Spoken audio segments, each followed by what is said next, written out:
दै बानायाव बा दैनि दाहाराव बुसोमजानानै गब'नानै थैनोसै जायो।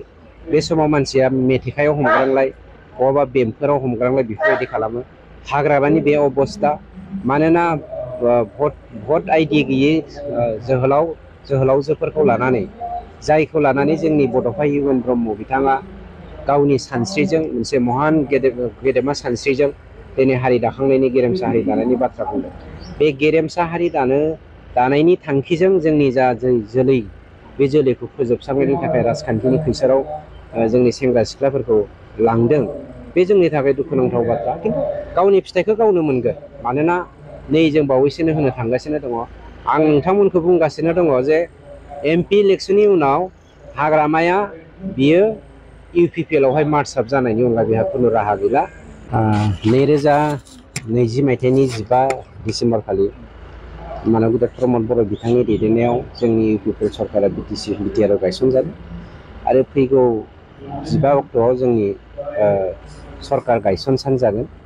गतिके बेखौ लानानै मैया 10 तारिखनिफ्राय जोङो मोनसे अफिसियेल प्रग्राम लादों, जाय प्रग्रामफोरनि गेजेरजों जोंनि थांनाय 3 बोसोरनि गेजेराव जोङो समाजनि थाखाय मा लाबोनो हादों बेखौ जोङो दिनै फोसावनायनि थाखाय बे खामानिखौ मावनाय जादों। मानोना रायजो राजाफोरखौ फोरमायथि होनाया बे जोंनि दायथ'। गतिके बेफोरखौ लानानै जोंनि खामानिया दिनै बेयाव नुजादों। BTR सरकारा दासिमावलागै हा गैजायै सुबुंफोरखौ ओरैनो जोंनियावहाय 60% बांसिन मानसिया दाबो हा गैया BTR आव। आं केवल बर'निखौल' बुङाखै बेवहाय, गासैबो जाथि जन'गोष्ठीखौ लानानै। गतिके बे 60% हा गैजायै मानसिफोरनो हा होनायनि दायथ'खौ जों बोसोरबानि गेजेराव 100% होनो नाजागासिनोबो दङ। जोङो आसा दङ 100% नङाबाबो 80-90%नि गेजेराव जों बेखौ मावथारगोन। मानोना थांनाय बोसोरथामनि गेजेराव जोङो दासिम 86,470 न'खरनो जोङो हा पाट्टा राननानै होबाय। दा बावैसोनि समनि गेजेरावनो जों मोनसे खामानि मावगासिनो दङ। खोब एमेजिंलि जोङो 1 लाखसो फेमिलिनो जोङो हा पाट्टा होनायनि थाखाय थिरांथा खालामदों। जों सानो जोंनि दिनाव जोङो हानि समस्याखौ फोजोबगोन।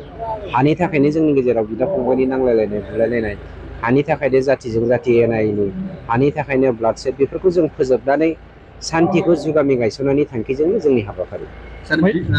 BPF दोलोआ दासिमाव लाइमोनफोरखौ लानानै, फरायफुनाय लाइमोनफोरखौ लानानै जयनिं हाबाफारि लागासिनो दं। बेनि सायाव मा बुंनो सानो?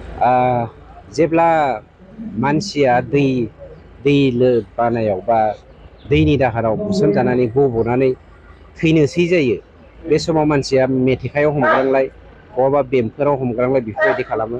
हाग्रामानि बे अबस्था, मानोना भट आइडि गैयै जोहोलावजोफोरखौ लानानै, जायखौ लानानै जोंनि बड'फा इउएन ब्रह्म बिथाङा गावनि सानस्रिजों मोनसे महान गेदेमा सानस्रिजों दिनै हारि दाखांनायनि गेरेमसा हारि दानायनि बाथ्रा बुंदों।